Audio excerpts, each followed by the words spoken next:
Hello guys, welcome to my channel Shilpa RJK official show. আজকে ছিল পয়লা বৈশাখ, তো আমরা একটু ঘুরতে বেরিয়েছি। তারপরে আমাদের বাড়িতে আজকে ছিল খাওয়া দাওয়া, যেমন কি দিদি বানাচ্ছিল আলু কাটা, আর তারপরে এদিকে ফ্রায়েড রাইসের চাল চাপানো হয়েছে।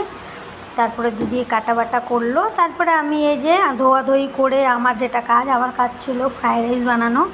সো তারপরে আমি নিজেকে একটু দেখে নিলাম যে দেখো আমিও রান্না করতে পারি, যে আমার দিদি নানের ভাজার পরে আমি এখানে বানিয়ে নিলাম। বানানোর পরে যে আমার দিদি এসেছে দেখতে যে কত দূর হয়েছে না হয়েছে রান্না। তারপরে তোমার যে কাজু কিশমিশটা পুড়িয়ে দিচ্ছে ওটা, আর আগে যে আর একটা ছোটো ব্লগার এসে ঘুরছে, তারপরে সবাইকে দেখিয়ে দিচ্ছে যে কে কী রান্না করছে না করছে। ক্যামেরাটা ওর হাত, এখানে বিরিয়ানি ফ্রাইড রাইস হচ্ছে।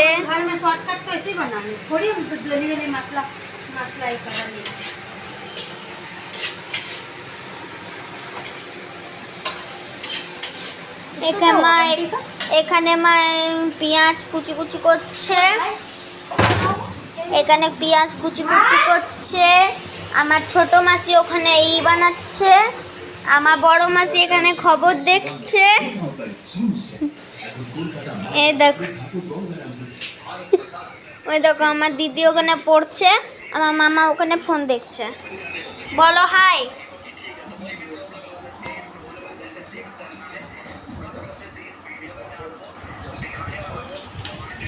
ও যাই হোক, দেখো আবার এখানে চলে এসেছে করতে।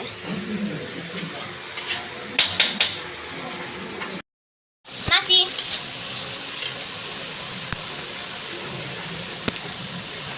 তারপরে এখানে আমরা দুজন একটু কাজু কিশমিশ খাচ্ছিলাম। তারপরে যে আমার ফ্রায়েড রাইস অলমোস্ট বানানো হয়ে গেছে। তারপরে আমার দাদা এদিকে চিকেন বানাচ্ছে। পুরো ভিডিওটা নিতে পারিনি, অ্যাকচুয়ালি আমার ফোনটা সুইচ অফ হয়ে গেছিলো, চার্জার ছিল না আমার কাছে, তাই জন্য। তো এখানে ফ্রায়েড রাইস আর চিকেনটা আমাদের হয়ে গেছে, খাওয়া দাওয়ার ভিডিও নিতে পারিনি। তো সবাইকে শুভ নববর্ষ, ভালো থেকো, সুস্থ থাকো, দেখা হচ্ছে নেক্সট ব্লগে, টাটা।